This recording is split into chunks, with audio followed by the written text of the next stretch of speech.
जाफरी साहब ने अभी फरमाया कि आज एक स्टेज फैसला आया है कि खान साहब की बेल इस्लामाबाद हाई कोर्ट से साइफ़र केस में खारिज कर दी गई है।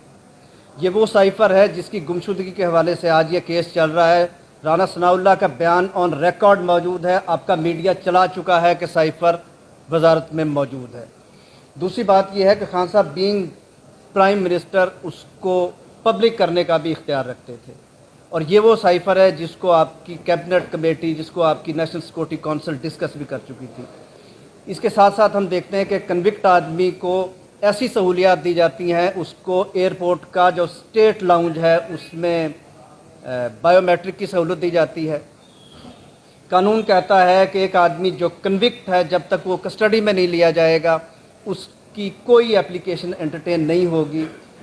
बग़ैर कस्टडी में लिए उस शख्स की एप्लीकेशन एंटरटेन होती है। और हैरत की बात यह है कि प्रोटेक्टिव बेल का के पीछे विजडम ये है कि एक आदमी ये प्लीड करता है, ये रिक्वेस्ट करता है कोर्ट से कि मेरे ख़िलाफ़ किसी ऐसी जगह पे एफआईआर या मुकदमा हो गया है जहां तक मुझे पहुंचने से रोका जा रहा है।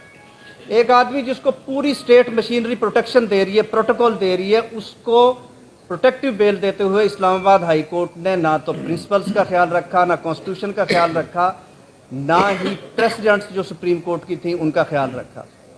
कल हमने एक प्रेस कॉन्फ्रेंस अनाउंस की थी पीटीआई सेंट्रल पंजाब के ऑफिस में, और मैं यहाँ मीडिया के सामने हल्फन कहता हूँ हमने पुलिस को इतला नहीं दी थी कि आप भी प्रेस कॉन्फ्रेंस कवर करने आ जाएं। आज वहाँ पे साफ़ी कोई नहीं आया। 4 प्रिजन वैन्स मौजूद है, कोई 150 के करीब पुलिस वाले ने उस ऑफिस को घेरा हुआ है।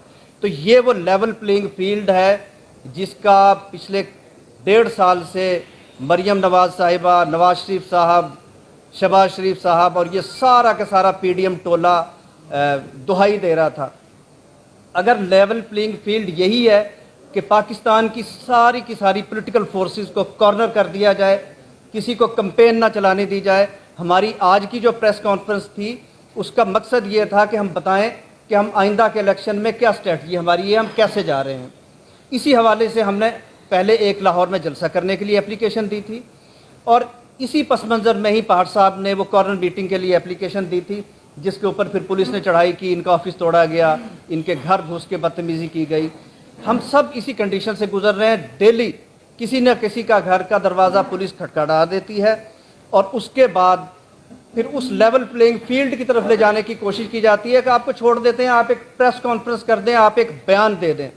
मेरा सवाल ये है कि पिछले 1.5 साल में इस पीडीएम टोले ने पाकिस्तान को क्या दे दिया है, जिसमें शामिल करने के लिए पाकिस्तान की सारी स्टेट मशीनरी लगी हुई है। 6% जीडीपी ग्रोथ रेट वाले मुल्क में आज जीडीपी 0% है। पाकिस्तान की टेक्सटाइल की बरामदात हिस्ट्री में सबसे ज़्यादा थी। पाकिस्तान में टेक्सटाइल को बिजली सस्ती दी जा रही थी। पाकिस्तान में असास प्रोग्राम जैसा प्रोग्राम था, बिलियन ट्री सुनामी चल रहा था, सेहत कार्ड चल रहा था, पाकिस्तान में डैम्स बन रहे थे, पाकिस्तान में बाहर से सरमायाकारी आ रही थी। ये मैं नहीं कह रहा, स्टैटिस्टिक्स कह रहे हैं। आज क्या हो गया? ये 1.5 साल में कौन सा ऐसा कानून का खजाना इस मुल्क में निकल आया है जिसकी वजह से सारी स्टेट मशीनरी इस बात पे लगी हुई है कि पीटीआई से लोगों को धमका के और उनको प्रेस कॉन्फ्रेंस करवाएं। और अब ये बात दीगर जमातें भी कहना शुरू हो गई हैं। आप पीपल्स पार्टी के रहनुमाओं की गुफ्तगू सुन लें, आप JUIF के रहनुमाओं की गुफ्तगू सुन लें। आपने अगर आपके मीडिया ने ही रिपोर्ट किया था सरदार अख्तर मेंगल का इंटरव्यू सुन लें। इन्हें डर है कि इलेक्शन में अगर थोड़ी सी भी इन्हें रियायत दे दी गई, रियायत से मतलब मेरा कोई अंडू रियायत नहीं है, हमें भी कैंपेन करने की इजाज़त दे दी गई, तो अख्तर मेंगल ने कल ही या शायद परसों फरमाया था कि फिर तो लैंडस्लाइड विक्ट्री लेगी पीटीआई। और आखिर में मैं ये कहूँगा कि 9 मई के वाक़यात को बुनियाद बना के पीटीआई को विक्टिमाइज़ करना बंद कर दिया जाए। अब तो ये सारा का सारा जो प्लान था खुल गया है, आपके सामने है कि खातून जिनका नाम अंदलीब अब्बास जो पीटीआई की साबिक MNA रही हैं, वो 9 मई वाले दिन कहाँ पे थी, वो किस गाड़ी पे खड़ी हुई थी?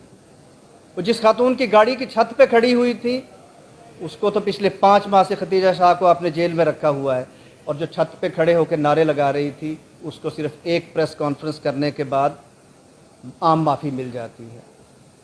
हम सब दोस्त जो यहाँ पे बैठे हुए हैं, हमें भी 9 मई के वाक़यात का अफसोस है, लेकिन ये अफसोस स्टार्ट किया जाए इस्लामाबाद हाई कोर्ट में तोड़ फोड़ से। सबसे पहले उन लोगों की शनाख्त की जाए जिन्होंने खान साहब को इस्लामाबाद हाई कोर्ट के बायोमेट्रिक रूम से अगवा किया था। मेरा चीफ जस्टिस इस्लामाबाद से मुतालबा है, रजिस्ट्रार इस्लामाबाद हाई कोर्ट से मुतालबा है कि वो वीडियो मंजर आम पे लाई जाए, उसमें लोगों को शनाख्त किया जाए वो कौन लोग थे जिन्होंने गैर कानूनी तौर पे खान साहब को अगवा किया था। ये लफ्ज़ मैं इसलिए इस्तेमाल कर रहा हूँ कि पाकिस्तान की सबसे बड़ी अदालत सुप्रीम कोर्ट ऑफ पाकिस्तान ये तय कर चुकी है कि इस तरह से किसी भी आदमी को कोर्ट प्रेमिसेस से पकड़ना अगवा के मुतरादिफ था। इन सारे किरदारों को बेनकाब किया जाए। उसके बाद कौन सी वो फोर्सेस थीं जिन्होंने आवाम को प्रवोक किया। खान साहब बारहा इस हवाले से पीटीआई की लाताल्लुकी का ऐलान कर चुके थे कि ना ये हमारी पॉलिसी थी, ना हमने किसी को कहा। यहाँ शादाब जाफरी साहब बैठे हैं, बाकी सारी लीडरशिप बैठी है, हम फिर आज ये दोहराते हैं कि ये जिनका भी प्लान था उन सारे किरदारों को बेनकाब किया जाए। पीटीआई को विक्टिमाइज़ करने के लिए ये सारा खेल खेला गया और आज वो सारे के सारे किरदार सामने आ रहे हैं। कितने ही चेहरे हैं जिनकी तस्वीरें इदारों ने मुख्तलिफ़ जगहों पे दिखाई, उसके बाद सिर्फ़ एक प्रेस कॉन्फ्रेंस होती है, फिर रियासत का निज़ाम अदल भी खामोश हो जाता है, रियासत की सारी रिट भी चुप हो जाती है, रियासत के सारी पुलिस इंटेलिजेंस एजेंसियां वो सब आदमी को दूध से धुला हुआ साबित कर देती हैं। इन सारी चीज़ों से सिर्फ़ और सिर्फ इस मुल्क को कमज़ोर करना मकसद है। आखिर में मैं सिर्फ़ एक बात कहना चाहूँगा कि खान साहब ने बारहा ये बात की कि अगर पाकिस्तान की फ़ौज मजबूत नहीं होगी तो पाकिस्तान को सोमालिया, फ़लस्तीन, लेबनान, अफ़गानिस्तान, मिस्र, यमन, शाम बनने से कोई नहीं रोक सकेगा। पाकिस्तान को अगर आज हिफाजत के साथ रखा हुआ है तो वो हमारी फोर्सेस ने रखा हुआ है, लेकिन हम अपनी फोर्सेस से भी ये तवक्को करते हैं कि वो अपने कॉन्स्टिट्यूशनल रोल के मुताबिक अपने फ़राइज़ अंजाम देंगे।